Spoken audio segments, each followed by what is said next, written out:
चलिए, हेलो दोस्तों।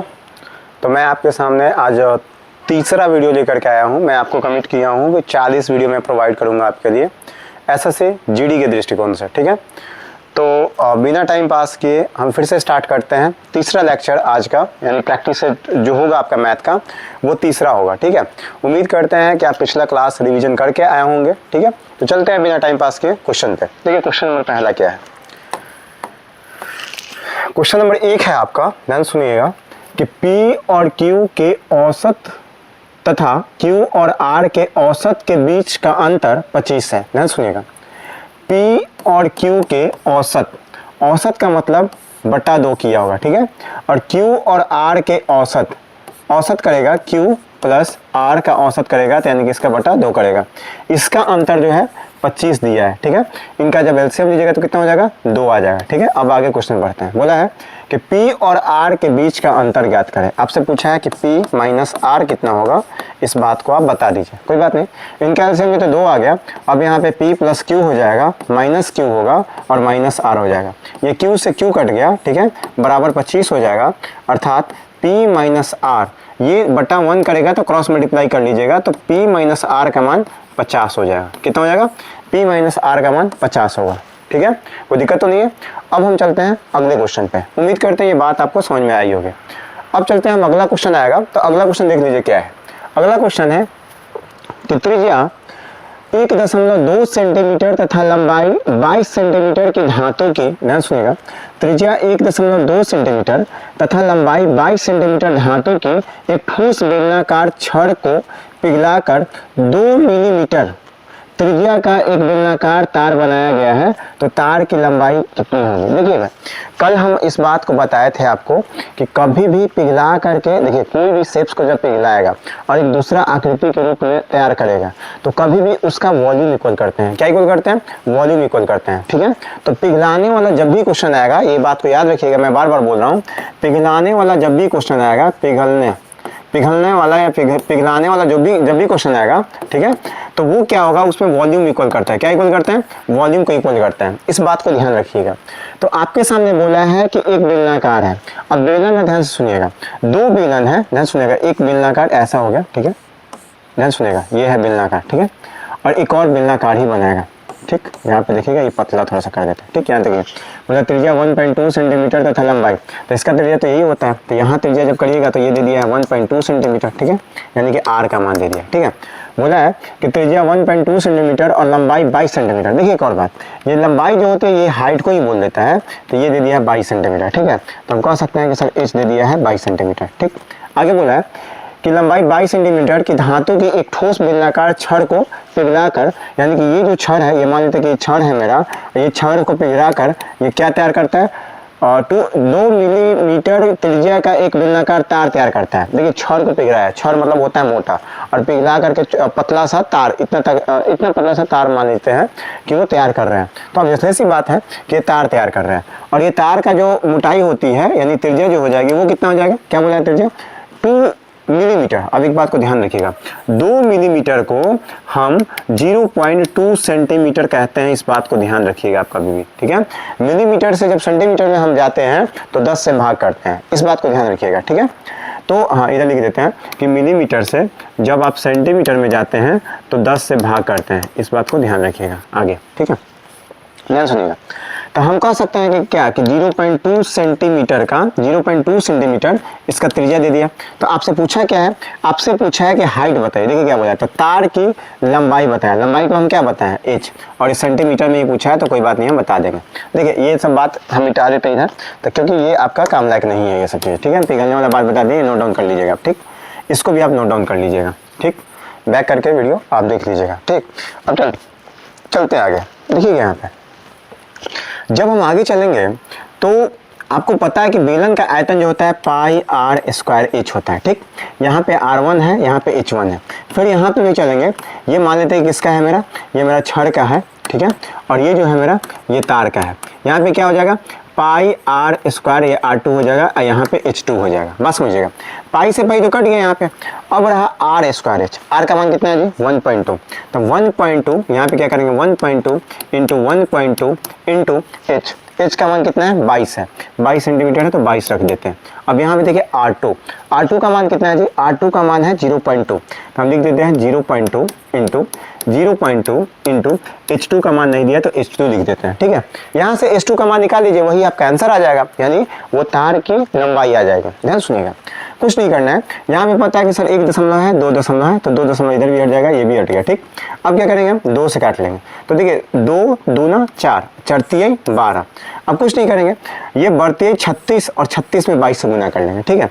36 गुने 22 कर लेंगे, तब क्या कर लेंगे कि 36 गुना 2 गुना 11 कर लेता है, तो 36 ना 72 और 72 में जब हम 11 से गुना करेंगे तो ये आ जाएगा 2 और ये हो जाएगा 9 और ये हो जाएगा 7, 792 आ जाएगा। हाइट कितना हो जाएगा 792। देखिए यहाँ पे 792 सेंटीमीटर यहाँ पे आंसर आ जाएगा। एक और बात, ये जिस तरीके से हम गुना किए हैं ये आपको पता नहीं समझ में आया कि नहीं आया, तो कोई बात नहीं, अगर नहीं समझ में आया तो आप बेसिक कैलकुलेशन कर लीजिए, लेकिन नहीं भी समझ में आया तो मैं समझा देता हूँ आपको। देखिए क्या होता है, कभी भी जब आप गुना करिएगा, देखिए यहाँ पे कभी भी जब आप गुना करिएगा तो इस तरीके से करिएगा। मान लेते हैं कि 243 में आपको 11 से गुना करना है, तो ऐसा मत करिएगा कि सर 243 गुना 243, बात समझिएगा। 1 मिनट, आप ऐसे करेंगे ना, वेट, अब तो ऐसा करेंगे कि सर 243 में हमको 11 से गुना करना है, तो लिखेंगे 243, काट देंगे, फिर एक बार में करेंगे तो 243, फिर इसको जोड़ेंगे 3 7 6 2, ऐसे नहीं करना होता है, ठीक है। ऐसे करेंगे तो ये बचपना टाइप का हो गया, फिर आप सियाने तो हो गए हैं आप, है ना, सियाना हो गया, शादी का उम्र हो गया आपका, है ना, तो आप थोड़ा सा तेज बनिए तो काम चलेगा आपका, नौकरी नहीं लगेगा, तब जाके शादी वादी होगा, वरना उम्मीद लगा के बैठे रह जाएंगे आप। देखिए यहाँ पे, तो ये क्या करना है, 243 में जब हमको 11 से गुना करना पड़ता है, कोई भी संख्या में जब 11 से गुना करना पड़ता है, तो क्या करते हैं, पहला वाला पहले लिख देते हैं, 3 लिख दिए, उसके बाद पेड़ लगाते हैं, 4 और 3 7, 4 और 2 6, फिर लास्ट वाला लिख देंगे 2 का 2, हो गया 2673। कितना आ जाएगा 2673। इसी प्रकार से आप इनका आंसर जब आपको निकालने के लिए बोला जाए कि 76 में 11 से गुना करिए, तो कुछ नहीं करिएगा, 6 का 6, 7 6 13 के 3 हासिल 1, 6 7 13 के 14 के 4 हासिल 1, 7 6 13 के 14 के 4 हासिल 1, 7 और 8 हो गया। इस बात को आप ध्यान रखिएगा, ये हम कैलकुलेशन भी बताते चल रहे हैं साथ में, इस बात को आप याद रखिएगा। चलिए अब हम आगे चलते हैं, आगे चलिएगा तो क्वेश्चन मिलेगा, क्वेश्चन नंबर 3। उम्मीद करते हैं कि दोनों क्वेश्चन आपको अच्छे ढंग से समझ में आई होगी, ठीक है, क्योंकि आप काफ़ी समझदार हैं, हमको पता है बहुत समझदार हैं, ठीक है। क्वेश्चन नंबर 3 पे चलते हैं। देखिए क्वेश्चन नंबर 3 क्या कह रहे हैं। क्वेश्चन नंबर 3 क्वेश्चन ये कह रहा है कि एक धनराशि चक्रवृद्धि ब्याज पर 4 वर्ष में स्वयं का 8 गुना हो जाती है, तो ब्याज वार्षिक रूप से संयोजित होता है, कितने वर्ष में धनराशि स्वयं का 64 गुना हो जाएगा। देखिए जी, इसका हम कंसेप्ट पहले बता देते हैं, क्या होता है कंसेप्ट, ठीक है, क्या होता है कंसेप्ट। चलिए कंसेप्ट ये होता है, कंसेप्ट हम बताने जा रहे हैं, कंसेप्ट ये होता है, ध्यान सुनिएगा कि सेम टाइम में चक्रवृद्धि ब्याज जितना गुना होगा, फिर अगले उतना ही टाइम में वो उतना ही गुना होगा। जैसे हम बोल दिए कि कोई एक है, ठीक है, और ये 4 साल में, ठीक है, या टी टाइम में ये 2 गुना हो गया, तो फिर अगला टी टाइम में फिर ये 2 गुना ही होगा। देखिए यहाँ पे 2 गुना हुआ था, तो फिर ये 2 गुना होगा, फिर अगला टी टाइम में फिर ये 2 गुना ही होगा, अर्थात 8 हो जाएगा। कोई दिक्कत है? मतलब अगर हम बोले कि कोई संख्या है जो 1 साल में 4 गुना हो जाता है, सॉरी 2 साल में 4 गुना हो जाएगा, तो 16 गुना कितना साल में होगा। तो देखिए ये 2 साल लगाया है ना, तो 2 साल में 4 गुना हुआ, तो अगले 2 साल में फिर से ये 4 गुना होगा, अर्थात ये 2 और 2 4 साल में 16 गुना हो जाएगा। कोई दिक्कत? तो अब आइए इस क्वेश्चन पे, सेम क्वेश्चन है, देखिए अब आपसे भी बन जाएगा। एक धनराशि चक्रवृद्धि ब्याज पर, ये याद रखिएगा कंसेप्ट है, बोला है कि एक धनराशि चक्रवृद्धि ब्याज पर 4 वर्षों में स्वयं का 8 गुना हो जाती है। ध्यान सुनिएगा, स्वयं का 8 गुना हो जाती है। देखिए यहाँ पे तो एक मान लिए ये 8 गुना हो जाएगा, ठीक है, कितना सालों में जी, ये 8 गुना हो रहा है, कितने सालों में, 4 सालों में, फिर अगला 4 साल में कितना हो जाएगा, 8 गुना हो जाएगा, तो 8 8 64, तो टोटल कितना साल लगा, 4 और 4 8 साल लग गया। कितना साल लग गया जी, 8 साल लग गया। इस बात को ध्यान रखिएगा, ठीक है। तो 8 साल कहाँ पे ऑप्शन है, यहाँ पे हो गया, आंसर सही हो गया। कोई दिक्कत? कोई दिक्कत नहीं हुआ होगा, हमको पूरा बिलीव है आप पे, ठीक है। चलिए आगे चलते हैं। क्वेश्चन नंबर अब कितना मिलता है जी, क्वेश्चन नंबर मिलेगा आपको क्वेश्चन नंबर 4, ठीक है। बोल रहा है कि एक दूध वाले ने 15 किलो दूध खरीदा और उसमें 3 किलो पानी मिलाया। यदि मिश्रण का प्रति किलो मूल्य 22 रुपये हो जाता है, तो दूध का प्रति किलो क्रय मूल्य क्या है। देखिए भाई, मिलावटी का जमाना है ना, हर एक चीज़ों में मिलावटी मिल रही है आजकल, है ना, चाहे वो कुछ भी हो। आप समझ रहे होंगे मेरी बातों को। तो ये मिलावटी का ज़माना है, तो यहाँ पे दूध में तो मिलावटी बहुत पहले से चल रहा है, अभी भी चल रहा है, ठीक है। तो चलिए हम मिला देते हैं इसमें भी, ठीक है ना। लेकिन हाँ, एक और बात, हम पढ़ाने के दौरान मिलावटी की बात मिलावटी नहीं करते, इस बात को ध्यान रखिएगा। मैं एकदम प्योर चीज़ देता हूँ, ठीक है ना। चलिए यहाँ पे आते हैं। बोला है कि एक दूध वाले ने 15 किलो दूध खरीदा। ध्यान से सुनिएगा, मैं कल बताया था मिक्सर नेविगेशन के बारे में। कभी भी जो प्राइस होता है ना, प्राइस डिपेंड करता है किस पे, पर किलो पर। इस बात को ध्यान रखिएगा, ठीक है। तो अगर मेरा प्राइस 1 होगा, प्राइस 2 होगा, तो यहाँ पे ओरिजिनल प्राइस होगा। यहाँ पे क्या हो जाएगा, यहाँ पे अमाउंट 1 अर्थात कितना केजी लिया, यहाँ पे अमाउंट 2 हो जाएगा। इस बात को ध्यान रखिएगा। तो यहाँ पे क्या बोला कि एक दूध वाले ने 15 किलो दूध खरीदा। तो ठीक है, 15 किलो दूध खरीदा, तो यहाँ पे हम 15 लिख देते हैं, ठीक है। मिल्क है तो मिल्क यहाँ पे लिख देते हैं। आगे बोला है कि 3 किलो पानी मिलाया। कोई बात नहीं, हम 3 किलो पानी मिला देते हैं, ठीक है। यदि मिश्रण का प्रति किलो मूल्य 22 रुपये है, देखिए प्रति किलो मूल्य कितना रुपया हो जाता है, 22 रुपये। देखिए यहाँ पे 22 रुपये हो जाता है मूल्य, ठीक है। अब बोला है कि बताइए, ध्यान से सुनिएगा, अब बोला है कि 22 रुपये हो जाता है, तो दूध का प्रति किलो क्रय मूल्य क्या है, दूध का क्रय मूल्य क्या है। तो मान लेते हैं कि दूध का क्रय मूल्य 1 रुपये है, मतलब दूध का जो रेट था वो 1 रुपये दिया था, 1 रुपये खरीद के लाया था वो दूध, ठीक है। और पानी तो आपको पता है कि पानी फ्री में मिलता है। देखिए आप इतना मत सोचिए कि दूध वाला इतना स्टैंडर्ड होगा कि वो जाएगा और कहीं से पानी का बोतल खरीद के लाएगा फिर दूध में मिलाएगा। अगर उतना अच्छा होता तो वो पानी ही नहीं मिलाता, ठीक है। तो वो खरीदेगा क्या, जा करके नल से वो पानी भर देगा। तो ये 0 रुपये आ गया पानी का रेट। पानी का रेट कितना जाएगा, 0 रुपये। इस बात को ध्यान रखिएगा। यहाँ पे वाटर हो गया, ठीक है। देखिए यहाँ वाटर के सामने 3 है, इसलिए 3 लीटर हो गया, या मिल्क के सामने 15 लीटर लिखे थे क्योंकि दिया था क्वेश्चन में। अब आपको पता है कि बताए थे कि 22 में से ये घटाएगा 0, तो कितना हो जाएगा, ये 22 हो जाएगा। इस बात को ध्यान रखिएगा। फिर यहाँ पे आपको पता है कि सर ये इससे छोटा है अर्थात ये इससे बड़ा होगा, तो ये कितना हो जाएगा, x - 22 हो जाएगा, ठीक है। कभी भी इस बात को ध्यान रखिएगा, एलिगेशन तभी लगता है जब बीच वाले से एक छोटा होता है और एक बड़ा होता है। इस बात को हमेशा ध्यान रखिएगा। इसलिए मैंने मान लिया कि जब ये छोटा है तो ये वाला ऑलरेडी बड़ा जरूर होगा। अब ध्यान सुनिएगा यहाँ पे। अब क्या कर देंगे, हम कह देंगे कि सर ये x - 22 बटा 22 बराबर x - 22 का वैल्यू कितना दे दिया यहाँ पे 3, अब बटा ये कितना दे दिया है 15, ठीक है। 3 × 5 = 15 काट दीजिए, यानी कि 1/5 हो जाता है। यहाँ पे क्रॉस मल्टीप्लिकेशन करिए, क्रॉस मल्टीप्लिकेशन करिएगा तो कितना हो जाएगा, यहाँ पे क्रॉस मल्टीप्लाई करिए तो यहाँ पे करिएगा तो 5x - 22 बचे 110 होता है, ठीक है, बराबर। और यहाँ पे हो जाएगा 22, ठीक है। ये 22 और 110 जुड़िएगा तो 132 हो जाएगा। तो x का वैल्यू हो जाएगा 132 और बटा 5। अब 5 दूना 10 ऊपर नीचे कर लीजिए गुना, तो 32 दूना 64 264 हो जाएगा, अर्थात 26.4 आ जाएगा। 26.4 कहाँ पे है जी, ये बॉम्बे हो गया। इस बात को ध्यान रखिएगा। चलिए छोटा सा और कैलकुलेशन सिखाता हूँ मैं। खैर अभी पहले बात समझिए। यहाँ पे मैं x का वैल्यू निकाल लिया था, आप 5 से भाग भी कर दे तो इतना आता है, लेकिन मैं 2 से गुना करके कर लिया। क्यों, क्योंकि कभी भी कोई चीज़ को, ध्यान सुनिएगा, अगर मेरा 442 है, इसमें 5 से भाग करना है, तो आप 5 से डायरेक्ट भाग मत करिए। ये कैलकुलेशन ट्रिक बता रहे हैं, ठीक है। आपको क्या करना होता है, इसमें इसको 10 बनाइए, तो 5 गुना 10 हो गया, तो ऊपर भी नीचे भी, ताकि 2 से 2 कर देता है तो प्रभाव नहीं पड़ता, ठीक। तो ये 10 बना लिया है। अब 10 बनाए तो क्या कर लेंगे, 2 दूना 4 और 14 दूना 28 होता है, ठीक है। अब ये 10 है तो 1 दशमलव आ जाएगा, हो गया 28.4। इस तरीके से आपको बनाना है। अब मान लेते हैं ये 96 है, ठीक है ना। इसमें हमको 5 से भाग करना है, तो 5 से भाग क्यों करेंगे, हम 2 से गुना कर लेंगे दोनों में, ठीक है ना। तो कितना हो जाएगा 8 और 6 दूना 12 के 2 हासिल देख, 9 दूना 18 19, और यहाँ पे ये चिपका देंगे दशमलव, 192.8 हो जाएगा। इस तरीके से कैलकुलेशन आपका अच्छा होगा। तो ये बात को आप ध्यान रखिएगा प्लीज़, ठीक है। समझ में आ रहा है बच्चा को, ठीक है ना। चलते आगे, चलिए नेक्स्ट आगे बढ़ते हैं। क्वेश्चन नंबर कितना है, 5 नंबर। क्वेश्चन नंबर 5 है। देखिए क्वेश्चन नंबर 5 क्या बोल रहा है। क्वेश्चन नंबर 5 बोल रहा है कि 2485 रुपए की राशि को ABC के बीच इस प्रकार विभाजित किया जाता है कि A और B के हिस्से का अनुपात, देखिए यहाँ पे बोला A और B के हिस्से का अनुपात 8:5 है, और C और A के हिस्से का अनुपात 4:3 है। तो B का हिस्सा रुपए में क्या होगा। देखिए यहाँ पे सबसे पहले इस टाइप के क्वेश्चन में जब आप रेशियो एंड प्रोपोर्शन पढ़े होंगे तो आपके सर बताए होंगे कि कॉमन चीज को देखते हैं कि कॉमन कौन है। देखिए कॉमन का मतलब क्या होता है, बीच वाला कौन है, शुद्ध हिंदी बता देंगे आपको, ठीक है ना। तो बीच वाला कौन, इस बात को ध्यान रखिएगा। अब बीच वाला भी नहीं समझ में आता, एक बात समझिए। अब मान लेते हैं आपका शादी विवाह होगा तो एक लड़की पार्टी से भी कोई ऐसा बीच वाला होगा जिसको अगुआ कहते हैं हम लोग, वो लड़की पार्टी की तरफ से भी आपको थोड़ी बीच में रहेगा। मतलब नहीं सुने हैं कि लड़का के भी भाई लड़की, सॉरी पता नहीं बोलने नहीं आ रहा, सॉरी छोड़िए उसको। मेरा कहना है कि एक अगुआ होता है जो कि बीच में रहता है, इधर लड़की वाला को भी देखेगा, इधर लड़का वाला को भी देखेगा, तो उसी का तो हम देखेंगे कॉमन पार्ट कौन सा होगा। हम जानबूझ के बता रहा है इस तरीके से। चलिए, हमको पता है कि आप समझदार हैं, लेकिन आपको समझाना पड़ता है, क्योंकि हम आपको क्या समझते हैं, बेवकूफ़। ये बात हम क्लास में कई बार बताएं। चलिए, ये 2485 रुपए की राशि ए बी सी के बीच इस प्रकार विभाजित किया जाता है कि ए और बी, देखिए यहाँ पे सबसे पहले ए बी यहाँ पे है, क्या क्या दिया था, ए बी है यहाँ पे, और यहाँ पे क्या था, सी और ए था। तो दोनों जगह क्या दिख रहा है, ए और ए, अर्थात हम बीच में ए को रखेंगे। हम बीच में किसको रखेंगे, ए को।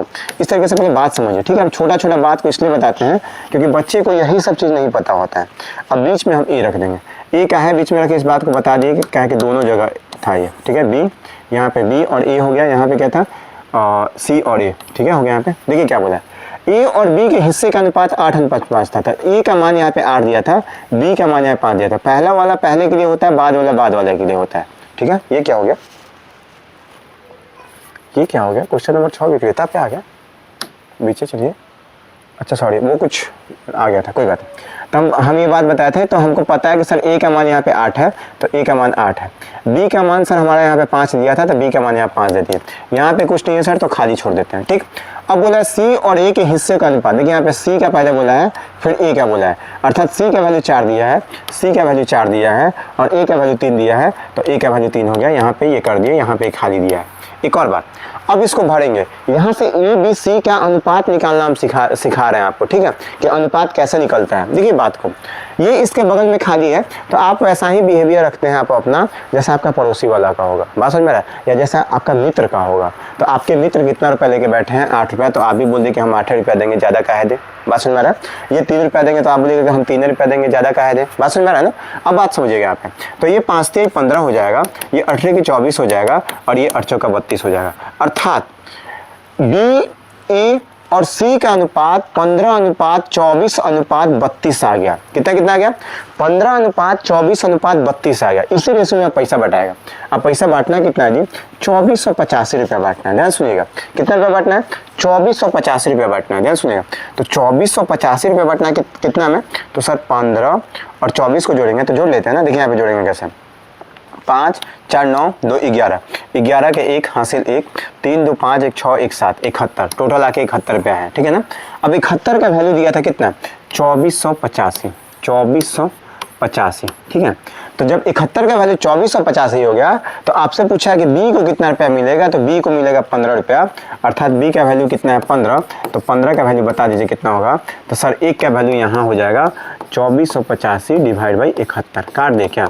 अब 71 तिहाई करेंगे, ध्यान सुनिएगा, 71 तिहाई करेंगे तो 3 और 17 के 21 यानी कि 213 हो जाता है। देखिए यहाँ पे 71 तिहाई हो जाएगा 213।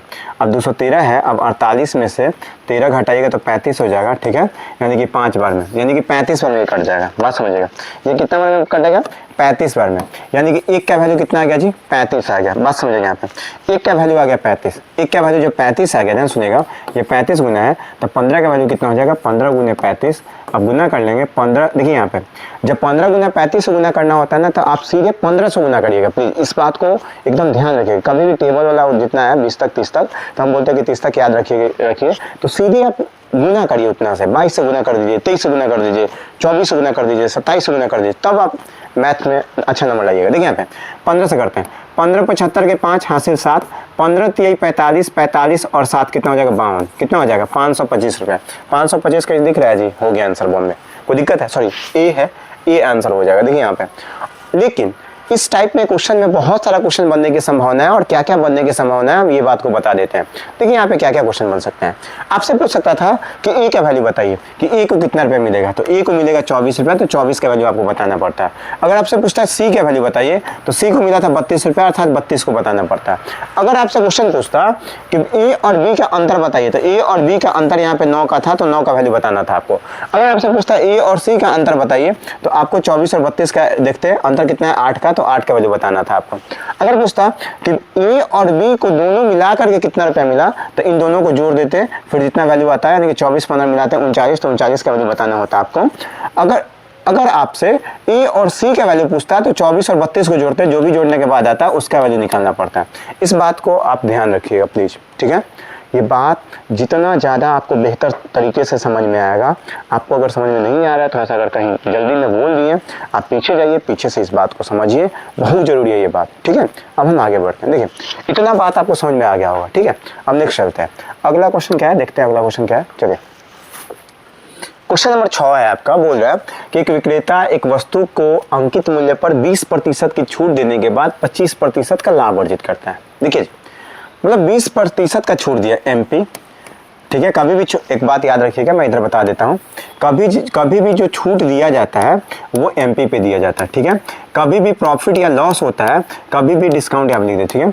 कभी भी जो प्रॉफिट या लॉस होता है वो होता है सीपी पे। इस बात को कभी भी आप मत भूलिएगा। कभी भी छूट किस पे दिया जाता है, एमपी पे छूट दिया जाता है, ठीक है। यानी कि मार्क्स प्राइस पे दिया जाता है या मार्क प्राइस पे। अब प्रॉफिट या लॉस किस पे होता है, सीपी पे होता है कभी भी प्रॉफिट और लॉस, ठीक है। इस बात को ध्यान रखिएगा, ऐसा नहीं सीपी पे छूट दे दीजिएगा तो गड़बड़ हो जाएगा। सीपी का मतलब होता है क्रय मूल्य कि जितना में आप खरीदे उसी पे छूट देंगे तो हमेशा घाटा ही होगा, ठीक है ना। तो बहुत बेवकूफ़ हो जाएंगे आप। मैथ हमसे पढ़ रहे हैं, बेवकूफ़ कैसे हो सकते हैं आप, ठीक है ना। चलिए नेक्स्ट देखिए आगे चलते हैं।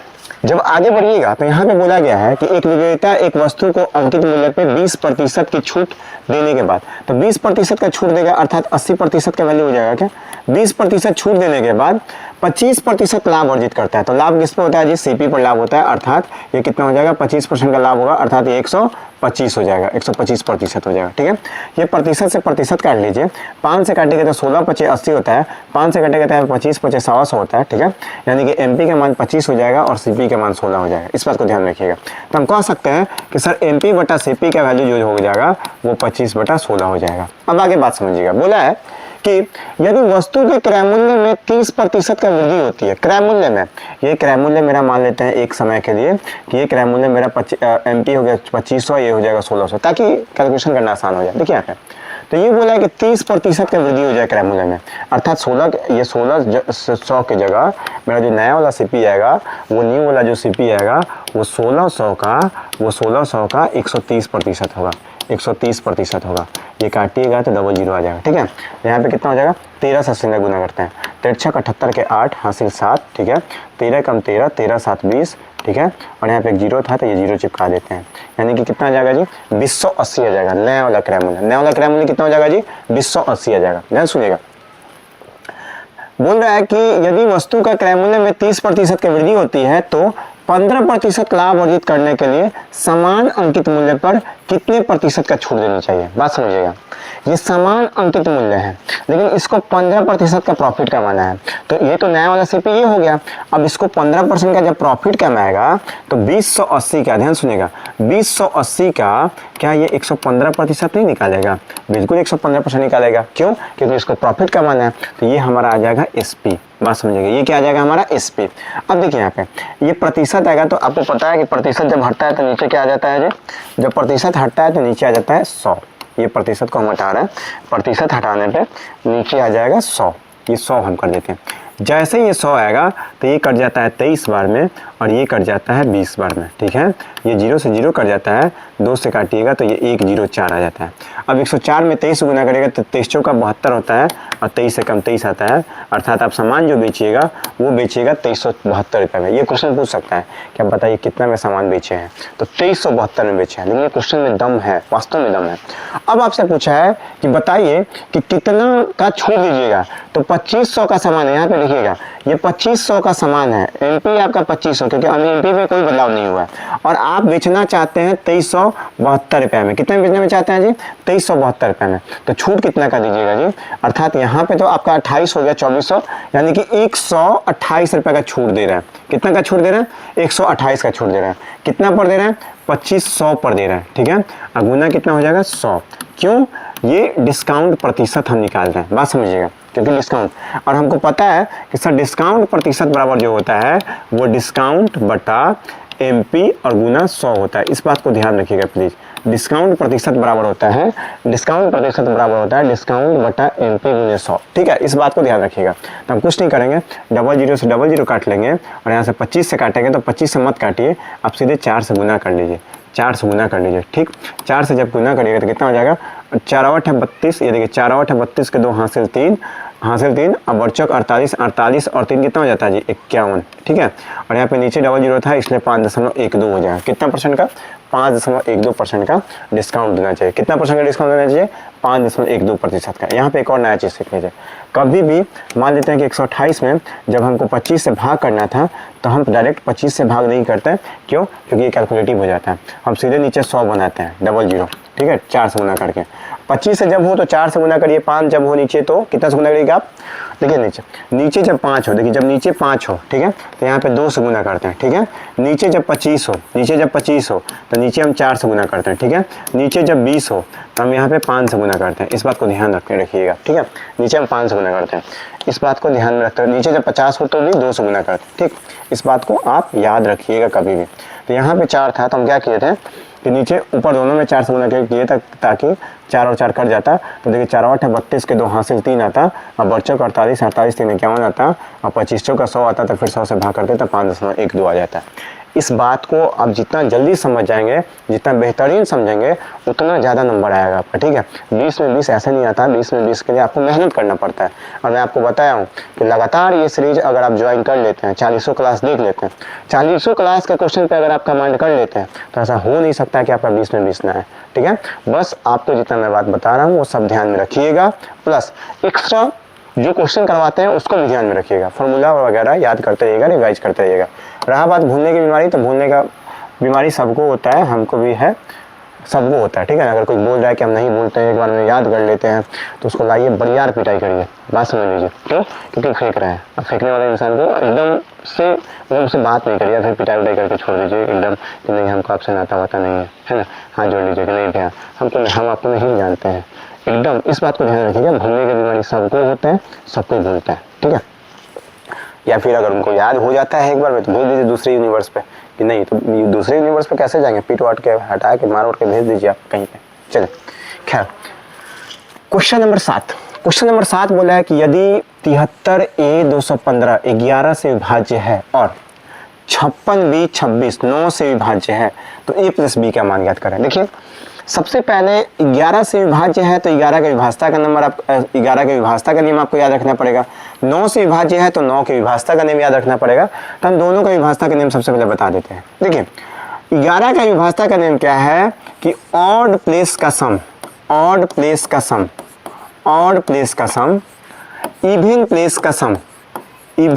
का सम, ठीक है, प्लेस के सम का ये देखिए अंतर या तो 0 हो या 11 का मल्टीपल हो तो वो संख्या भी 11 से विभाज्य होगा, ठीक है। ये हम बोल दें 11 का विभाज्यता का नियम। अब एक दो एग्जाम्पल बता देते हैं। जैसे हम बोल दिए कि बताइए कि ये 11 से विभाजित है कि नहीं। तो देखिए ये कहलाता है, सबसे पहले ऑड प्लेस इवन प्लेस होता है क्या, ये बात पहले समझ लीजिएगा। देखिए ये गिनती लिखेंगे तो यहाँ पे 1 लिखेंगे, यहाँ 2 लिखेंगे, यहाँ 3 लिखेंगे, यहाँ 4 लिखेंगे, यहाँ 5 लिखेंगे, यहाँ 6 लिखेंगे, यहाँ 7 लिखेंगे। जहाँ जहाँ ऑड नंबर आता है उसको बोलते हैं ऑड प्लेस। 1 3 5 7 इसको बोल देते हैं ऑड प्लेस। जहाँ जहाँ ये देखिए 2 है, 4 है, 6 है, इसको कहते हैं इवन प्लेस। तो आपको अच्छा से समझ में आ रहा होगा कि ऑड प्लेस क्या होता है, इवन प्लेस क्या होता है। ये बात आपको अच्छा से समझ में आ रहा होगा, एकदम इस बात को समझ के रखिए आप कि ऑड प्लेस क्या होता है, इवन प्लेस क्या होता है। कोई दिक्कत तो नहीं आता। अब सुनिएगा ध्यान से आप। अब जब आपको आगे बात समझना है तो आपको पता है ये बात, आपको ये बात पता है कि देखिए हम बोले कि ऑड प्लेस का सम, तो 2 और 1 3, 3 और 4 7, 7 और 2 9, 9 लिख दिए।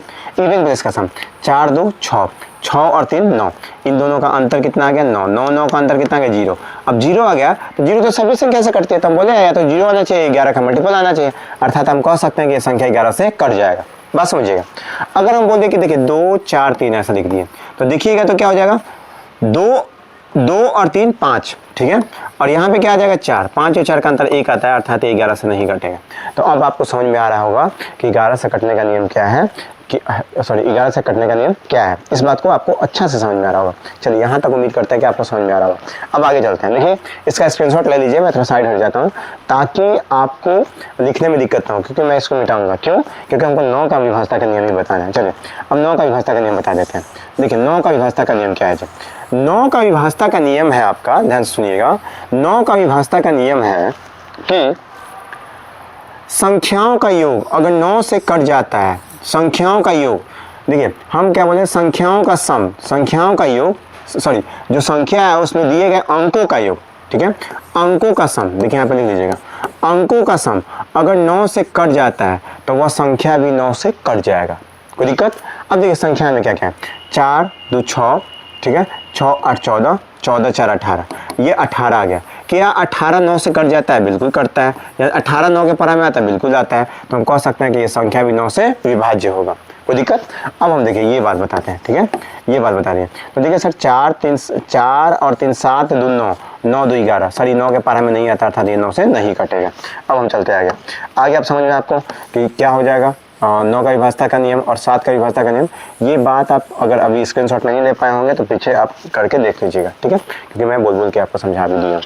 अब देखिए यहाँ पे, अब यहाँ पे 9 का विभाज्यता के नियम के लिए हम क्या करेंगे, बी की जगह क्या रखना है। देखिए 6 5 11, 11 और 2 कितना होता है, 11 और 2 13, 13 और 6 कितना होता है 19, 19 और यहाँ पे b का मान जब 8 लग देंगे तो 27 आ जाएगा, ताकि वो 9 से कट जाए, ठीक है। कई लोग ये बताते हैं कि 9 जहाँ पे सम आ जाए उसके बाद भूल जाइए, बिल्कुल सही बताते हैं, आप भी ऐसे ही भूल जाइएगा, ठीक है।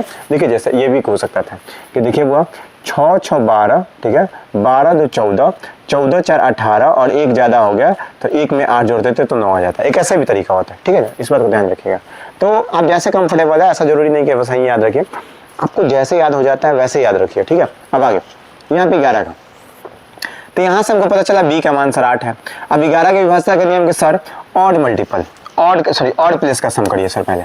तो ऑड प्लेस का जब सम करिएगा आप ध्यान सुनिएगा, तो 7 है, 7 प्लस a, फिर यहाँ पे 1 8, ठीक है, 8 आ गया, 8 प्लस a है, ठीक है, बराबर यहाँ पे देखिए क्या है, 3 2 5, 5 और 5 10, यहाँ पे 10। अब ये 10 बनाना था, a की जगह पे क्या रख देंगे 2, ठीक है, a की जगह क्या रख देंगे 2, इस बात को ध्यान रखिएगा। तो a की जगह 2। हाँ एक और बात, ऐसे में ये बराबर करके करते हैं तो आप ये मत सोच लीजिए कि सर अलग है, अलग नहीं है भाई।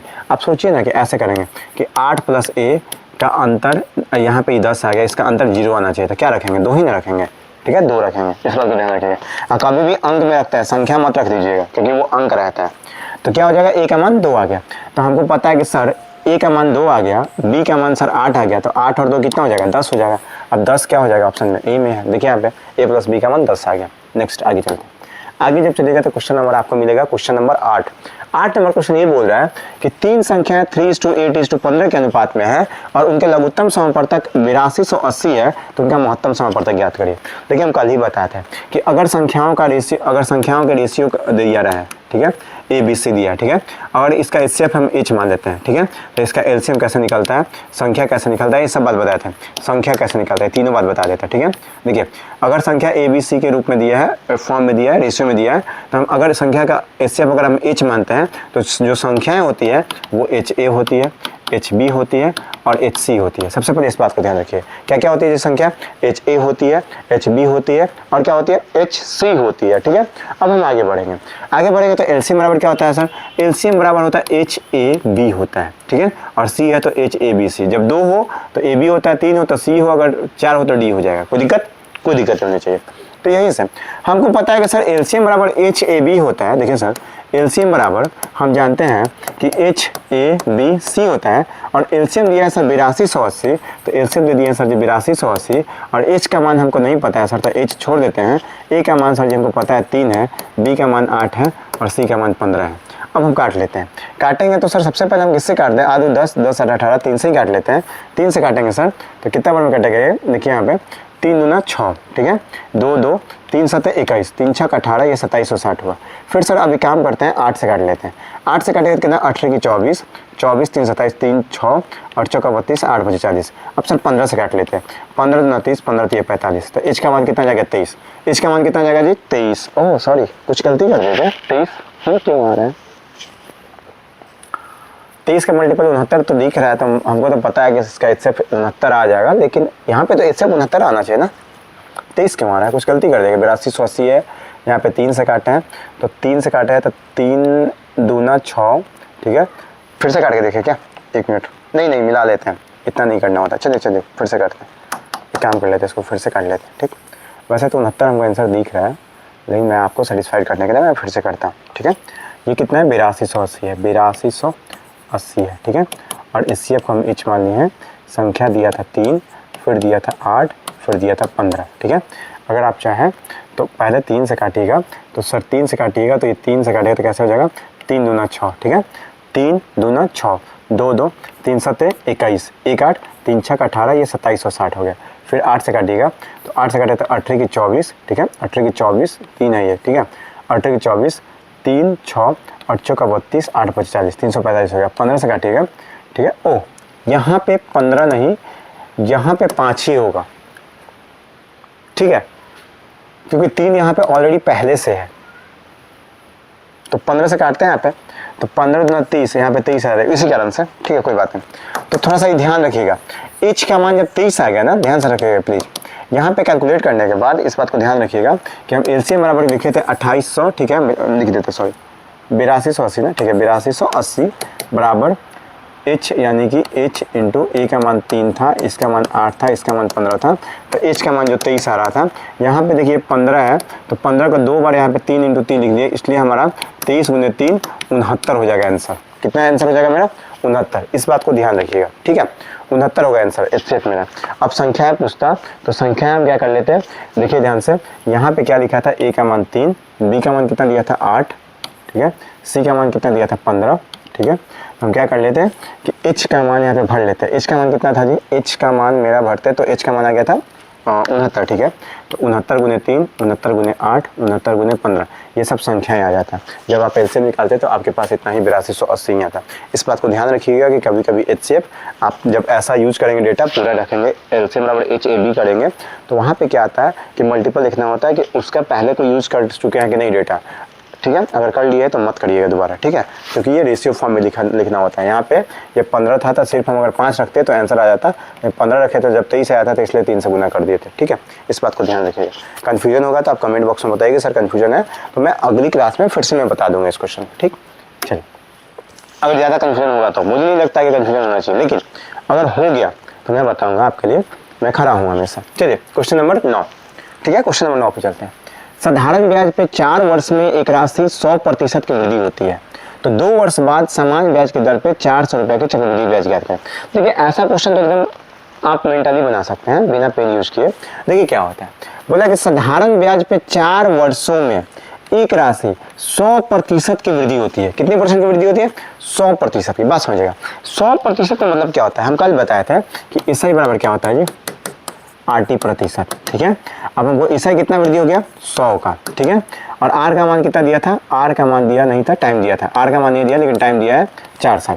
4 से काटेगा तो कितना हो जाएगा 25, तो रेट का मान कितना आ गया 25, रेट का मान कितना आ गया 25, सर रेट का मान 25% आ गया। बात समझिएगा, जब रेट का मान 25% आ गया तो 2 वर्ष बाद समान साधारण ब्याज पे 4000 की धनराशि। तो हमको पता है कि सर 2 वर्ष में, 1 साल में 25 साल रेट मिल रहा है तो 2 साल में 50% मिलेगा। तो हम पता है कि सर 4000 का जब 50% निकालेंगे, 1 मिनट, चक्रवृद्धि ब्याज बोला है जी, कोई बात नहीं, चलिए। तो हमको पता है सर 25% का मतलब क्या होता है, 1/4 होता है, ठीक है। तो 4 से 5 हो जाएगा। हम बताए थे कि सीआई में इसी तरीके से होता है। तो हमको पता है कि सर ये 4000 है, ये 4000 है, ठीक है, 4000 है, 4000 का ये 5/4 हो जाएगा, फिर 5/4 हो जाएगा, ठीक है। अब यहाँ पे काटेंगे तो हमको पता है सर 4 से काटेंगे तो 1000 में कटेगा, ठीक है। फिर ये 4 से काटेंगे तो कितना में, ये 25, 250 में कटेगा। ये 25 गुने 25, 25 गुने 25 करके तो 625, अर्थात ये 6250 आ जाएगा। ये कहलाता है अमाउंट।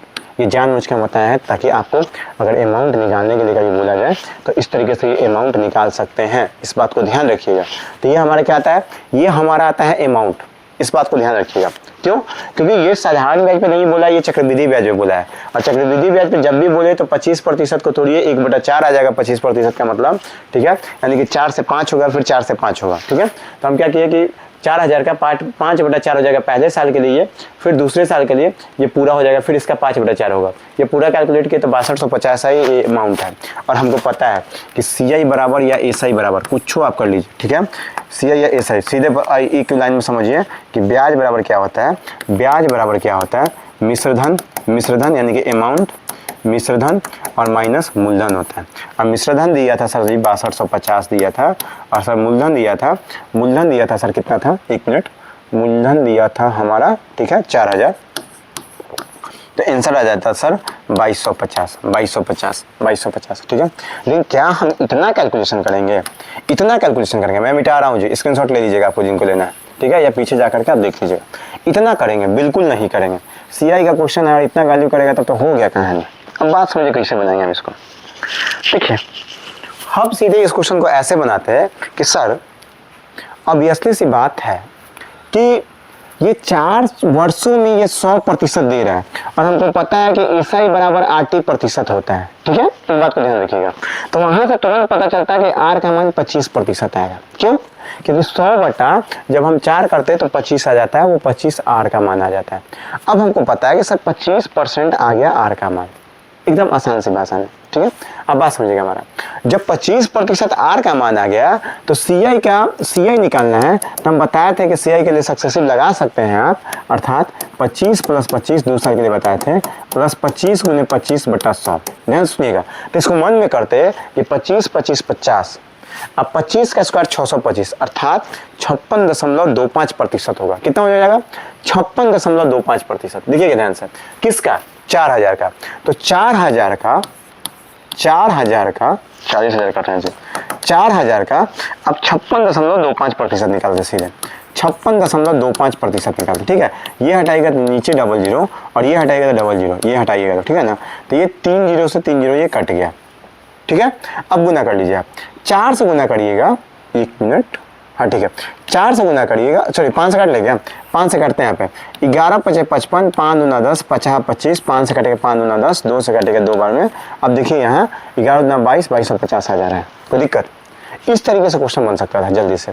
आप इस तरीके से बनाएंगे तो ज़्यादा लेंदी बन जाएगा प्लीज़, तो आप इस तरीके से बनाएंगे, देखिए कम में बन गया, ठीक है। अब आगे बढ़ते हैं थोड़ा सा, चलिए CISI का क्वेश्चन है, थोड़ा समझ में आ रहा होगा, ठीक है।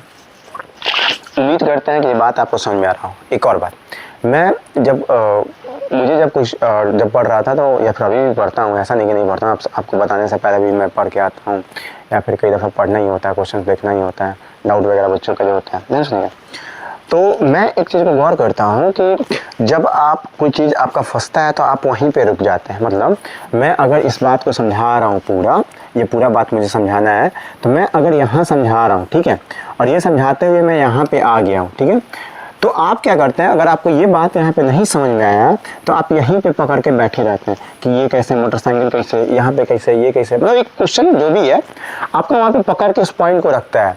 इस बात को ध्यान रखिएगा, आप उसे तुरंत उसी समय छोड़िए और आगे बढ़िए टीचर्स के साथ। जब आप टीचर के साथ आगे बढ़ते हैं, आप बस कमेंट बॉक्स में या फिर आप किसी दोस्तों के पास या दोस्त के पास क्वेश्चन भेजिए, बोलिए कि हमको यहाँ नहीं समझ में आया, आप हमको बता दीजिए प्लीज़। वो आपके मित्र बता देंगे, या फिर आप कमेंट बॉक्स में बताइए, टीचर्स बता देंगे कमेंट पे, या जो कुछ भी बातें हैं, या कोई और बता दे। बात समझिए हमारा। तो इस बात को ध्यान रखिएगा कभी भी कि आज के बाद अगर आपके साथ इस तरीके की समस्या होती है कि आप क्वेश्चन को पकड़ के बैठ जाते हैं, जहाँ पे नहीं समझ में आया वहीं पे पकड़ के बैठ जाते हैं, तो प्लीज़ ये गलती नहीं होनी चाहिए। अब लगातार आप क्या करेंगे कि ध्यान देंगे इस बात पे कि आप क्वेश्चन टीचर के साथ क्वेश्चन जहाँ पे समझा रहा है वहाँ पे चलेंगे, ठीक है। देखिए क्या बोला है, निम्नलिखित में से संख्याओं में से कौन सा युग्म सह-अभाज्य संख्या है।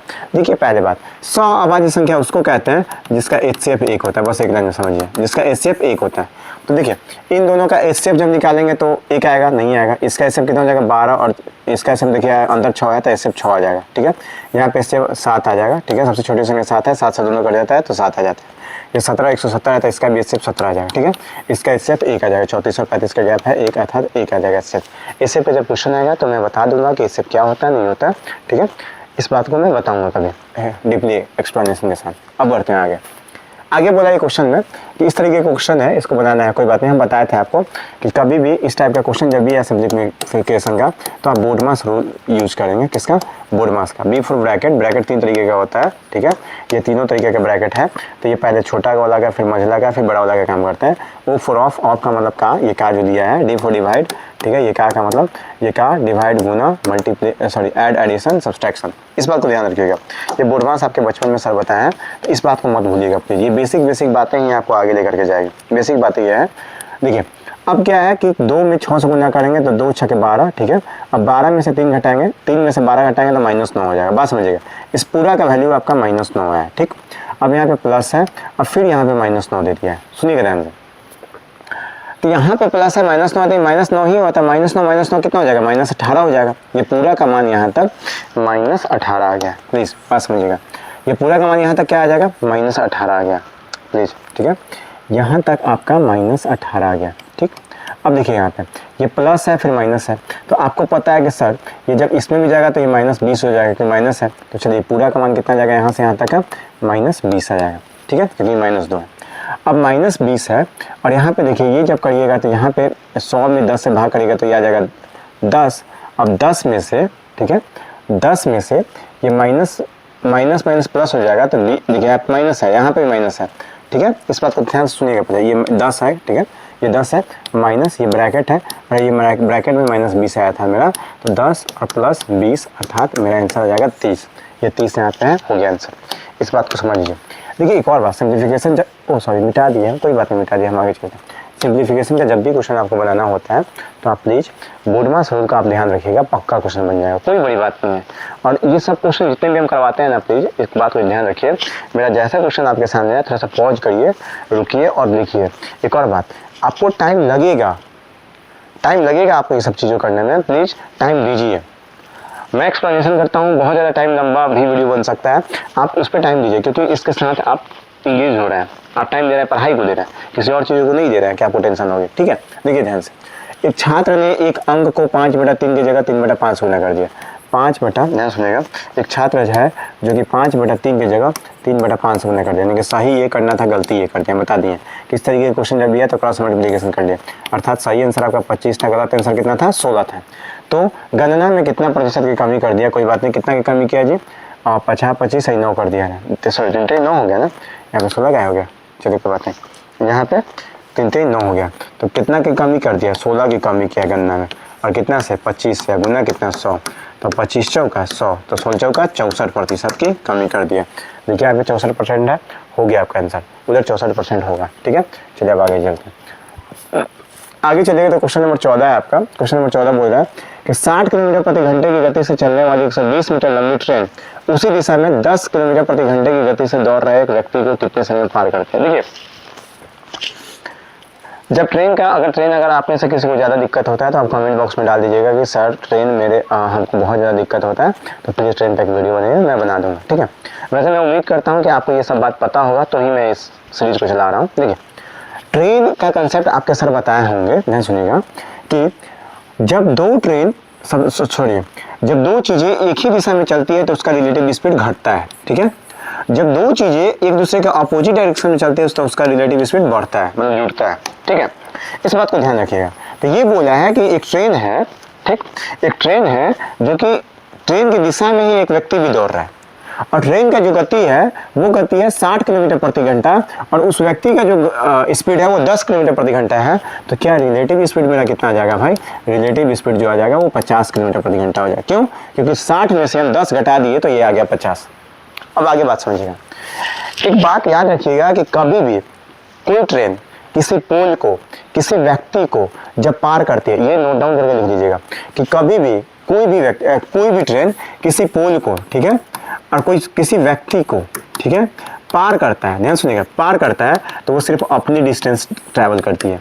ट्रेन सिर्फ अपनी डिस्टेंस ट्रैवल करती है। ट्रेन सिर्फ किसकी डिस्टेंस ट्रैवल करती है, केवल अपनी डिस्टेंस ट्रैवल करती है। तो डी कितना हो जाएगा, जो ट्रेन की लंबाई होगा वही डी हो जाएगा, यानी कि 120 मीटर डी हो गया।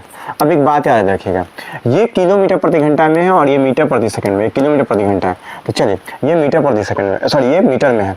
तो हम जो ये पूछा है कि कितना समय लगेगा, और समय यहाँ पे सेकंड में दिख रहा है, अर्थात हम इस स्पीड को मीटर प्रति सेकंड में बदलेंगे, ठीक है। तो एक और बात याद रखिएगा, यहाँ पे इंपॉर्टेंट बात बता रहे हैं हम यहाँ पे, ठीक है। इंपॉर्टेंट बात ये है कि जब हम मीटर प्रति सेकंड से किलोमीटर प्रति घंटा में जाते हैं, ठीक है, तो हम क्या करते हैं 18/5 से गुना करते हैं। कितना से, 18/5 से। और जब हम किलोमीटर प्रति घंटा से, ठीक है, मीटर प्रति सेकंड में जाते हैं, किलोमीटर प्रति घंटा से मीटर प्रति सेकंड में जाते हैं, तो हम 8/15 से गुना करते हैं, सॉरी 5/18 से गुना करते हैं। क्या कर रहे हैं हम, चलिए 5/18 से गुना करते हैं। कितने से गुना करते हैं, 5/18 से गुना करते हैं। कितने से गुना करते हैं, 5/18 से गुना करते हैं। देखिए बच्चा को तो याद होता है कि 18/5 चाहे 5/18, ये बात पक्का याद रहता है, लेकिन ये बात नहीं याद रहता है कि वो 5/18 से गुना करेगा या 18/5 से गुना करेगा, कब किसमें। तो बच्चा दोनों से चेक करके बनाता है क्वेश्चन, आप भी वैसे ही करते हैं। लेकिन आज के बाद इस बात को ध्यान रखिएगा कभी भी कि देखिए मीटर प्रति सेकंड छोटा चीज है और किलोमीटर प्रति घंटा बड़ा चीज है, ठीक है।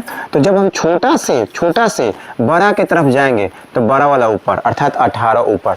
अब देखिए बड़ा से जब हम छोटा की तरफ जा रहे हैं तो छोटा वाला ऊपर, जिधर जाएंगे वो ऊपर, ठीक। जब मीटर प्रति सेकंड से किलोमीटर प्रति घंटा की तरफ जाएंगे तो बड़ा वाला ऊपर। ये बात को आप ध्यान में रखिएगा, ठीक है। अब हम इसको मिटाते हैं, इसको स्क्रीनशॉट ले लीजिएगा प्लीज, ठीक है। चलिए हम इसको मिटा रहे हैं ताकि हमको अगला क्वेश्चन भी बनाना है, ठीक है। तो आप ध्यान से सुनिएगा। तो यहाँ पे क्या बोला है, आपको पता कितना से टाइम लेगा, तो टाइम बराबर क्या होता है डिस्टेंस बटा स्पीड। और डिस्टेंस कितना दिया है जी, डिस्टेंस हमको पता है कि 120 मीटर है और स्पीड दे दिया 50। तो 50 मीटर को किलोमीटर प्रति घंटा को मीटर प्रति सेकंड में बदलेंगे तो हम 5/18 कर लेते हैं, ठीक है। इसको आप सॉल्व करके आप हमको इसका आंसर कमेंट बॉक्स में बता दीजिएगा, ठीक है। जो भी आंसर आएगा आप हमको बता दीजिएगा कमेंट बॉक्स में। अब हम आगे चलते हैं, ठीक है। नेक्स्ट आगे चलिएगा तो बोला है कि ए और बी एक साथ एक कार्य को 48 दिनों में कर सकता है जबकि बी उसी कार्य को 60 दिनों में कर सकता है। देखिए ए और बी मिलकर के एक कार्य को कितना दिनों में कर सकता है, 48 दिनों में कर सकता है, जबकि बी उसी कार्य को बोल रहा है कि 60 दिनों में कर सकता है, ठीक है। अब दोनों एक साथ काम करना प्रारंभ करते हैं लेकिन बी कार्य खत्म होने से 15 दिन पहले कार्य छोड़ देता है। नहीं सुनेगा, किधर से, खत्म होने से, ठीक है, खत्म होने से वो छोड़ देता है। ए और बी ने मिलकर कितने दिनों तक साथ काम किया ये बताइए, मतलब साथ कितना दिन काम किया है ये बताइए, ठीक है। हाँ अब तो क्या कहिएगा, साथ मिलकर के काम करना है तो बताइए। चलिए कोई बात नहीं, चलिए ध्यान सुनेगा। ये 48 है, ये 60 है, ठीक है। इसका जब हम एलसीएम निकालेंगे तो 12 गुने 4 गुना 5 कर लीजिएगा, ठीक है। देखिए ये बढ़चौक 48 और 12 25 60, ये आपका एलसीएम आ जाएगा, ये पूरा मत काटेगा। ये बढ़चौक करता था 5 यहाँ पे आ जाएगा, 60 12 25 60 यानी कि यहाँ पे 4 आ जाएगा। या हम कह सकते हैं कि बी का एफिशिएंसी 4 आया, ठीक है, बी का एफिशिएंसी 4 आया और ए का एफिशिएंसी कितना जाएगा 1, तब ना 1 और 4 मिलकर के 5 बनाएगा। तो हमको पता चला कि ए का एफिशिएंसी 1 आया। तो पहला क्वेश्चन आपसे ये बन सकता था कि बताइए ए अकेले इस काम को अकेले कितने दिनों में खत्म कर सकता था। तो हम क्या करते हैं, टोटल वर्क बटा ए का एफिशिएंसी यानी कि 1 से भाग करते हैं, तो बढ़चौक 48 48 पचे 240 होता है, 240 दिनों में आंसर हो जाता है। लेकिन आपसे क्वेश्चन तो ये नहीं पूछा है, आपसे क्वेश्चन पूछा है कि दोनों एक साथ काम करना प्रारंभ करते हैं लेकिन बी कार्य खत्म होने से 15 दिन पहले छोड़ के चला जाता है। इस बात को याद रखिएगा कि काम खत्म होने से, देखिए 2 तरीके के लोग भागता है, काम खत्म होने से पहले, ठीक है, और एक काम शुरू होने के बाद। तो ये खत्म वाला क्वेश्चन है तो खत्म वाला हम बता देते हैं। वैसे आपको ज़्यादा दिक्कत होगा तो टाइम एंड वर्क हम पढ़ा देंगे, कभी ज़्यादा जरूरी होगा तो आप बता दीजिए कमेंट बॉक्स में। तो ये काम खत्म होने से पहले भाग रहा है, तो खत्म होने वाला को हम आपको बताए थे कि खत्म होने वाला का काम जोड़ते हैं और इफिशिएंसी लेते हैं। इस बात को हम बताए होंगे, याद करिए, थोड़ा सा नोट्स पलटिए मेरा, ठीक है। तो इफिशिएंसी लेते हैं और काम को जोड़ते हैं, इस बात को याद रखिएगा बस। तो देखिए कितना दिन पहले काम छोड़ के भागा है, 15 दिन छोड़ के पहले भागा है। तो देखिए 15 दिन में काम करता कितना, बी भाग रहा है ना, तो 15 दिनों में बी काम करता है सर 15 गुने 4 अर्थात 60 काम कर देता है। तो 60 काम और हम इसमें जोड़ देते हैं, ठीक है। तो यहाँ पे ये करते तो ये 240 आता है, तो 240 में जब 60 जुड़ेगा तो अब नया काम 300 हो गया, ठीक है। अब बोल रहा है कि ध्यान सुनिएगा, तो हम सबसे पहले ये निकालेंगे कि दोनों मिलकर के काम कितना दिनों में खत्म कर रहा है। तो ए प्लस बी मिलकर के काम जो खत्म करता 5 से भाग करते तो 60 दिनों में काम खत्म कर दे रहा था। कितना दिनों में, 60 दिनों में काम खत्म कर रहा था, ठीक है। कितना दिनों में काम खत्म कर रहा था, 60 दिनों में काम खत्म कर रहा था। लेकिन ये बोला है कि 15 दिन पहले भाग गया है अर्थात 7 मिलकर के 45 दिन काम किया था। कितना दिन काम किया था जी, 45 दिन काम किया था। इस तरीके से ये क्वेश्चन बन सकता है, ठीक है। ये जिसको ये रूल पता होगा तो।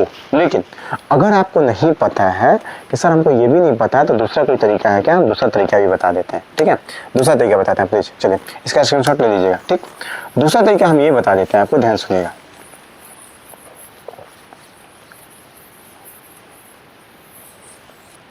देखिए दूसरा तरीका क्या है कि ए और बी एक साथ काम किया 48 दिनों तक, ए प्लस बी मिलकर के एक साथ काम किया 48 दिनों तक, ठीक है। फिर आगे बोला है, ठीक, ये क्या बोला, ए और बी कर सकते हैं 48 में काम एक पूरा कर लेता, ठीक है। फिर आगे बोला है जबकि बी अकेले उस कार्य को 60 दिन में कर लेता है, तो बी अकेले 60 दिन में कर लेता है तो 60 बी। हम क्या किया, टोटल वर्क बराबर टोटल वर्क कर दिया। क्या कर दिया जी, टोटल वर्क बराबर टोटल वर्क कर दिया। क्या कर दिया, टोटल वर्क बराबर टोटल वर्क। अब यहाँ पे देखिए ये काटते हैं तो बच्चों का 48 और 12 × 60, बी का एफिशिएंसी 4 और ए प्लस बी का एफिशिएंसी 5, अर्थात हम कह सकते थे कि ए और बी का एफिशिएंसी का जो रेशियो है, बी का एफिशिएंसी कितना दिया था, बी का एफिशिएंसी 4 आया था, ठीक है, 4:1 आया था। ये किसका रेशियो है, ये एफिशिएंसी का रेशियो, ठीक है। अब ध्यान सुनिएगा, बोला है लेकिन बी कार्य होने से 15 दिन पहले छोड़कर चला जाता है, तो ए और बी काम कितने दिनों में करेगा। तो यहां से किस तरीके से बनेगा जी, बी काम 15 दिन पहले छोड़ के चला जाता है, फिर तो वैसा ही करना पड़ता। क्या, अगर मैं टोटल वर्क निकालूं यहाँ से 4 और 1 5 करता, 5 × 48 करता, तो टोटल वर्क मेरा 240 आता है ना, 240 आता, ठीक। और हमको पता है कि बी अकेले 60 दिनों में काम कर लेता है, ठीक। अब मान लेते हैं कि ए प्लस बी कितने दिन में काम करता है, 48, नहीं जी, चलिए वैसा ही क्वेश्चन बनाइएगा प्लीज, ठीक है। यहाँ से बनने का चांस है लेकिन आप फंस भी सकते हैं प्लीज, तो आप एक काम करिएगा वैसे ही बना लीजिएगा। यहाँ से क्वेश्चन बनने का चांस है, लेकिन मैं इस क्वेश्चन को यहाँ पे छोड़ता हूँ, एक ही तरीका बताता हूँ, वरना आप कंफ्यूजन में आ जाएंगे, फिर दिक्कत में आ जाएगा, ठीक है। ये जो तरीका बताया था पीछे मिटा दिया था क्या, सॉरी मिटा दिया था, तो आप पीछे बैक करके 10 सेकंड 20 सेकंड जो भी है आप पीछे जाइए, उसे बनाइए, ठीक है। या दूसरा तरीका से बन रहा है तो बना लीजिएगा, नहीं बनेगा तो कमेंट बॉक्स में बताइएगा, मैं कभी और बता दूंगा इस क्वेश्चन को, ठीक है। लेकिन मैं छोड़ नहीं रहा हूँ, इस बात को ध्यान रखें, मैं इस क्वेश्चन का सॉल्यूशन दिया हूँ आपके सामने, ठीक है। चलिए नेक्स्ट, कंफ्यूजन में ना आए इसलिए हम इस क्वेश्चन को छोड़ दें। देखिए बोल रहा है कि एक निश्चित राशि r%, देखिए यहाँ पे क्या बोला, एक निश्चित राशि r% वार्षिक पर 3 वर्षों के लिए साधारण ब्याज पर निवेश करने पर प्राप्त राशि समान राशि पर 13 वर्षों के लिए समान साधारण ब्याज पर के बराबर है। बात समझिएगा, अच्छा समझिए क्वेश्चन। एक निश्चित राशि को r% वार्षिक पर 3 वर्षों के लिए साधारण ब्याज पर निवेश करने पर प्राप्त राशि, ये प्राप्त राशि का मतलब होता है अमाउंट, ठीक है। तो मान लेते हैं कि sir P plus P into R into T का मान कितना है, T का मान है 3/100, ये जो मिलेगा ये अमाउंट मिलेगा, ठीक है। ये कह रहा है बराबर है समान राशि पर 13 वर्षों पे, तो समान राशि हम P माने तो P मान लेते हैं, 13 वर्षों में 13 वर्षों के लिए समान दर पे, तो R रेट है, और 13 वर्षों के लिए अब बटा में ये 100 कर लेते हैं, ठीक है। साधारण ब्याज बराबर, देखिए साधारण ब्याज इसलिए हम P into R into T, ये इसका SI बराबर है, मतलब बोला था कि इसका अमाउंट जो है इसका SI के बराबर है। क्या बोला है कि इसका अमाउंट जो है इसका SI के बराबर है, हम ये बात को कर दिए। अब ध्यान से सुनिएगा, अगर हम आगे चलेंगे क्वेश्चन सॉल्व करने, जब हम क्वेश्चन सॉल्व करेंगे ध्यान सुनिएगा, वो इधर 100 है, ठीक है, इधर 100 है, 100। तो अगर हम क्वेश्चन सॉल्व करेंगे तो क्या हो जाएगा, 100P प्लस PR 3PR कर लेते हैं, बटा में 100 करते हैं, फिर 100 से 100 तो कट ही जाता, ये 100 है, फिर बराबर 13PR कर लेते हैं सीधे, 13PR बटा में 100। अब देखिए 100 से 100 कट गया, 100 से 100 कट गया, अब नीचे वाला मिटा देते हैं, कट गया था, ठीक है, हम नीचे वाला मिटा देते हैं, ठीक। हम सीधे कह सकते हैं कि इतना बराबर इतना हो जाएगा, क्या हो जाएगा, इसके बराबर ये हो जाएगा, ठीक है। अब 13PR में से इसको इधर लेके चलते हैं, तो हम कह सकते हैं कि 100P बराबर 10PR, ठीक है, हटाएंगे तो अब P से P कट गया और 0 से 0 कट गया, अर्थात R का मान आ जाता है 10%। रेट कितना आ जाता है जी, 10%, 10 है ऑप्शन डी में, अर्थात रेट आ जाता है मेरा 10%, ठीक है। इस बात को आप ध्यान रखिएगा, रेट कितना जाएगा 10%। अब हम आगे चलते हैं इस क्वेश्चन से, उम्मीद करते हैं क्वेश्चन आपको समझ में आ रहा होगा। क्वेश्चन नंबर 17 है, क्वेश्चन नंबर 17 क्या कहना चाहता है इस बात को समझिए। क्वेश्चन नंबर 17 कह रहा है कि यदि एक संख्या A1 दूसरी संख्या A2 से 50% छोटी है, देखिए A1 जो है A2 से 50% छोटी है, अर्थात A2 जब 100 होगा तो A1 50 हो जाएगा, ठीक है। आगे बोल रहा है कि A1 दूसरी संख्या A2 से 50% छोटी है और A2 1500 से 50% बड़ी है। A2 क्या है, 1500 से 50% बड़ी है, तो 1500 का 50% होता है, ध्यान सुनिएगा, 1500 से 50% बड़ी है, अर्थात 1500 का ये 150% है, इस बात को ध्यान रखिएगा। तो प्रतिशत से ये डबल जीरो हो जाएगा, तो 15 में गुना करिएगा तो 225 हो जाएगा, अर्थात 2250 हो जाएगा, ठीक है। तो क्या बोला है, देखिए A2 50% छोटी है और A2 1500 से 50% बड़ी है, अर्थात A2 का वैल्यू है 2250, तो सर इसका वैल्यू दे दिया है 2250। ठीक है, तो आपसे पूछा है कि A1 का मान क्या होगा, तो A1 का मान 50 है, तो हमको पता है कि सर ये काटेंगे तो 2:1 हो जाएगा, सॉरी 1:2 हो जाएगा, ये कितना हो जाएगा 1:2। तो 2 का वैल्यू जब इतना है तो 1 का वैल्यू हो जाएगा, देखिएगा कितना, गुना 1:1:25 यानी कि 1125 हो जाएगा। कितना हो जाएगा 1125, तो 1125 ऑप्शन डी है। इस बात को ध्यान रखिएगा, ठीक है, कभी भी इस बात को ध्यान रखिएगा। आगे चलते हैं, आगे चलिए तो क्वेश्चन नंबर आपका 18 है। ठीक है, उम्मीद करता है कि आपको अच्छे ढंग से ये सब चीजें समझ में आ रही होगी। ठीक है, अब चलते हैं क्वेश्चन नंबर 18 नंबर है कि एक दुकानदार अपने सामान को अंकित मूल्य के आधे मूल्य पर बेचता है और इस प्रकार उसे 14% हानि होती है। देखिए, बोला कि एक दुकानदार अपने सामान को अंकित मूल्य के आधे मूल्य पर बेचता है, तो मान लेते हैं कि अंकित मूल्य जो था इसका 100 रुपया था।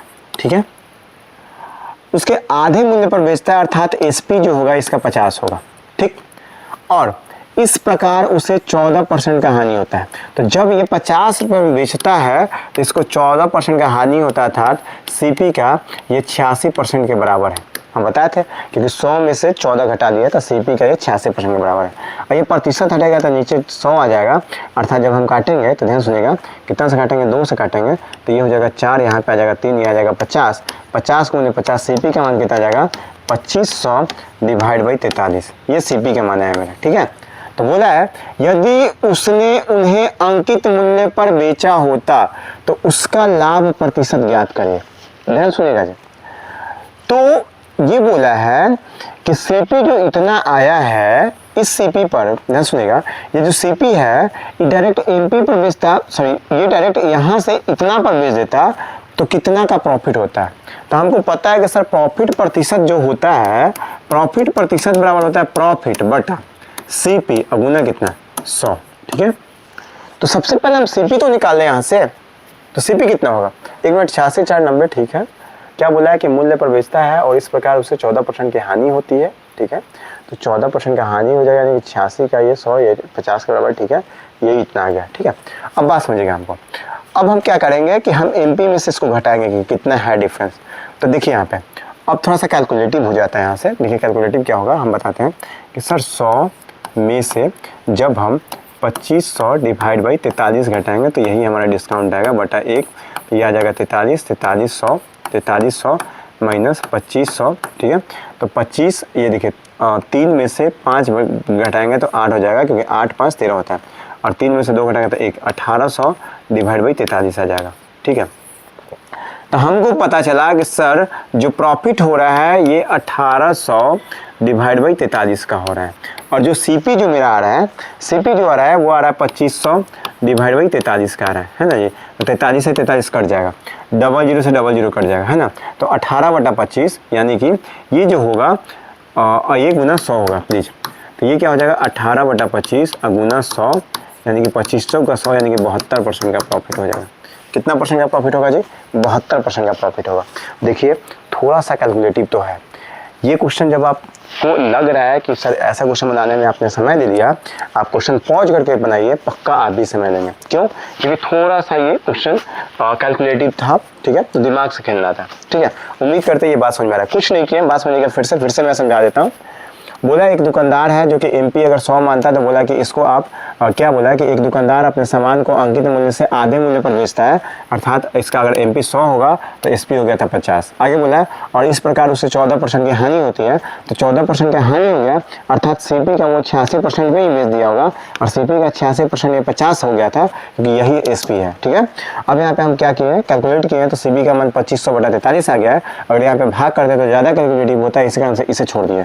अब यहाँ से यहाँ पे निकाले तो हम देखें कि इनके बीच गैप क्या है, वही गैप हमारा क्या होता था, प्रॉफिट हो जाता। तो हमको पता चला 100 में से घटा के देखें तो गैप मेरा आ गया है 1800/43। ये हमारा प्रॉफिट आया। अगर प्रॉफिट को पूछता तो 1800/43 आ गया। अब हमको पता है कि 1800/43 बटा 2500/43 ये किया, क्योंकि ये CP था मेरा, गुने 100 कर दिया, हो गया आंसर। ठीक है, ये कैलकुलेशन था और कुछ नहीं है। चलिए आगे चलते हैं। क्वेश्चन नंबर 19 से पहले मैं आपको बता देता हूं कि देखिए मैं लगातार मेहनत आपके लिए ही कर रहा हूँ, ठीक है। और मुझे मेहनत करने के लिए मोटिवेशन चाहिए। और मोटिवेशन, देखिए मोटिवेशन तो चाहिए। देखिए मोटिवेशन कहने का मतलब है कि ऐसा नहीं आप आकर के पूरा आग की तरह बोल दें, ऐसा कुछ मोटिवेट हो जाए अच्छा समय के लिए, नहीं। हमको मोटिवेशन ऐसा चाहिए कि आप मेरा ये जो चैनल है, वीडियो है, बहुत सारे लोगों तक पहुँचाएँ, लाइक करवाएं, सब्सक्राइब करवाएं, है ना, कमेंट करवाएं कि हाँ सर अच्छा पढ़ा रहे हैं, जो कुछ भी चीज़ें है ना। इस तरीके से आप मोटिवेट करवा सकते हैं। बहुत जितना ज़्यादा हो सकता है वीडियो को शेयर करिए बच्चों के पास, है ना। तो इस तरीके से बस मोटिवेट करिए हमको, और कुछ नहीं चाहिए आपसे सपोर्ट। और इन सभी करने में आपको लगता है क्या है, बस फ्री का तो चीज़ है, आप लाइक वगैरह कर लीजिए। पढ़ते तो सब जगह से, मैं भी पढ़ा ही रहा हूँ आपको, ठीक है। तो चलते हैं, जितना ज़्यादा वीडियो हो सके आप शेयर करिए प्लीज़। देखिए क्या बोला 19वां क्वेश्चन बोल रहा है कि एक वस्तु को उसके अंकित मूल्य पर 20% और 16% की दो क्रमिक छूट देने के बाद 642.60 रुपये बेचा जाता है। यदि कोई छूट नहीं दी जाती है तो वस्तु पर 25% का लाभ होता है। तो वस्तु का क्रय मूल्य ज्ञात करना। लीजिए अच्छा क्वेश्चन फिर से आ गया। बोल रहा है कि एक वस्तु को उसके अंकित मूल्य पे 20% और 16% की दो क्रमिक छूट देने के बाद, तो मान लेते हैं कि वस्तु का अंकित मूल्य हम एमपी को मान लेते हैं कि एमपी मेरा x है, तो x मान लिए एमपी को पहले 20% का छूट दीजिएगा। तो 20% का मतलब होता है 1/5, यानी कि 5 का सामान में से 1 घटा देंगे, यानी कि 4/5 पे बेच देंगे। फिर बोले 16% का छूट, तो 16% का मतलब होता है 4/25, अर्थात 25 में से 4 घटा देंगे तो ये 21/25 हो जाएगा। और ये बोला है कि दो क्रमिक छूट देने के बाद ये 642.60 रुपये में बेचा जाता है। ये ध्यान सुनिएगा, ये बात आपको समझ में आ रही होगी। तो यहाँ से आप एमपी निकालेंगे, एक इक्वेशन एक वेरिएबल, तो यहाँ से आप एमपी निकाल लीजिएगा, ठीक है। एमपी निकाल लीजिएगा, ठीक। आगे बोला यदि कोई छूट नहीं दी जाती, मतलब जो एमपी आएगा वो एमपी पे ही बेचना है, ठीक है। जो एमपी आएगा उस एमपी पे ही बेचना है। तो यदि कोई छूट नहीं दी जाती है तो वस्तु पर 25% का लाभ होता है। यानी कि सीपी का जो है, सीपी का देखिए 25% का मतलब होता है 1/4, यानी कि 4 का सामान आप 5 में बेच दिए थे, यानी कि सीपी का 5/4 जो होगा वो x के बराबर होगा। इस बात को समझिए, ये x के बराबर होगा, ठीक है। तो बोला है तो वस्तु का क्रय मूल्य कितना होगा। क्या बोला है, वस्तु का क्रय मूल्य कितना होगा। तो वस्तु का क्रय मूल्य कितना होगा, बात समझिएगा। तो सीपी यहाँ से निकल जाएगा, क्यों, क्योंकि यहाँ से हम x का मान निकाल लेंगे और x का मान यहाँ पे पुट कर देंगे, तो यहाँ पे सीपी का मान निकल जाएगा। इस क्वेश्चन को मैं जानबूझ के सॉल्व नहीं कर रहा हूँ, क्यों, क्योंकि मैं चाहता हूँ कि आपसे कैलकुलेट करवाऊँ। आप पढ़ने के दौरान जब आप कैलकुलेट करेंगे, भले सब वीडियो आप देख लिए होंगे, अब इस वीडियो के लिए आपको पेन चलाना पड़ेगा, तो आपको लगेगा कि हाँ हम कुछ पढ़े हैं। तो इस वीडियो को भी आप इस क्वेश्चन को भी आप बना करके कमेंट बॉक्स में मुझे आंसर बता दीजिएगा। मैं प्रोसेस सब बता दिया हूँ, इसी इक्वेशन पे बस सॉल्व करना है, आपका आंसर आ जाएगा, ठीक है। सीपी यहाँ पे आ जाएगा, ठीक। प्रोसेस बता दिया, ये बना दिया, ये इक्वेशन है। यहाँ पे x का मान आएगा, x का मान यहाँ पे पुट कर दीजिएगा, सीपी का मान आ जाएगा। नेक्स्ट आगे चलते हैं, ठीक। आगे चलते हैं, ये क्वेश्चन तो आप ही को बनाना है ना। सीपी x का मान, ठीक है, आप कर लीजिएगा प्लीज। नेक्स्ट चलते हैं, आगे चलिएगा। तो क्वेश्चन नंबर 20 है। क्वेश्चन नंबर 20 क्या कह रहा है, ठीक। क्वेश्चन नंबर 20 ये कह रहा है कि राजेश और अरुण मिलकर एक कार्य को 24 दिनों में कर सकता है। ध्यान सुनेगा, राजेश और अरुण मिलकर के एक कार्य को 24 दिनों में कर सकता है। आगे बोला है यदि राजेश अरुण से 3 गुना दक्ष है, मतलब राजेश जो है अरुण से 3 गुना दक्ष का मतलब होता है कि राजेश अगर एक दिन में 3 काम करता है तो अरुण एक दिन में 1 काम करता है, अर्थात इनका एफिशिएंसी का रेशो दिया था। तो राजेश कितने दिनों में उस कार्य को करेगा। ध्यान सुनेगा, तो हमको पता है कि सर अगर टोटल वर्क निकालने की बारी आता तो हमको पता है कि सर राजेश और अरुण मिलकर के काम को 24 दिनों में करता है। सर राजेश का ये 3 है एफिशिएंसी, अरुण का 1 है, यानी कि 3 और 1 4, तो यानी कि टोटल वर्क हो जाता 4 गुना 24 अर्थात 96। टोटल वर्क मेरा कितना जाता है 96। अब बोला है तो राजेश कितने दिनों में काम को करेगा। सर राजेश का वैल्यू है 3, अर्थात हम 3 से भाग कर देते हैं, तो 3 से भाग करते तो देखिए 3 3 9 और 3 6, यानी कि राजेश अकेले इस काम को कितना दिनों में करता, 32 दिनों में करता है। अगर हमसे पूछता है कि अरुण इस काम को कितना दिनों में करता, तो 96 दिन में होता है, क्योंकि 96/1 करते तो आंसर मेरा 96 ही आता। क्यों, क्योंकि अरुण का एफिशिएंसी 1 था, ठीक है। इस बात को ध्यान रखिएगा। इन दोनों का अंतर पूछ सकता है कि बताइए इन दोनों के लगाए गए अकेले समयों का अंतर क्या है, तो इस बात को आप भी बता देते हैं, ठीक है। उम्मीद करते हैं कि आज का लेक्चर भी आपको बहुत अच्छे ढंग से समझ में आया होगा, ठीक है। वीडियो 3 भी आप कंप्लीट कर लिए होंगे। जब आप वीडियो 3 तक कंप्लीट कर लिए तो प्लीज़ आपसे एक रिक्वेस्ट है, आप पूरा क्वेश्चन को अभी ही आज ही ठीक है, आप उठिए, 5 मिनट का ब्रेक लीजिए, उसके बाद जस्ट आकर के तीनों लेक्चर को आप क्या करिएगा, आप तीनों लेक्चर को रिवाइज कर दिएगा, यानी कि सभी क्वेश्चंस को पलट पलट के देख लीजिएगा, सभी कंसेप्ट को देख लीजिएगा। ठीक है, उम्मीद करते हैं कि सभी बातें आज का सेशन यानी कि आज का क्लास आपको समझ में आया होगा। तो आज के लिए इतना ही, थैंक यू।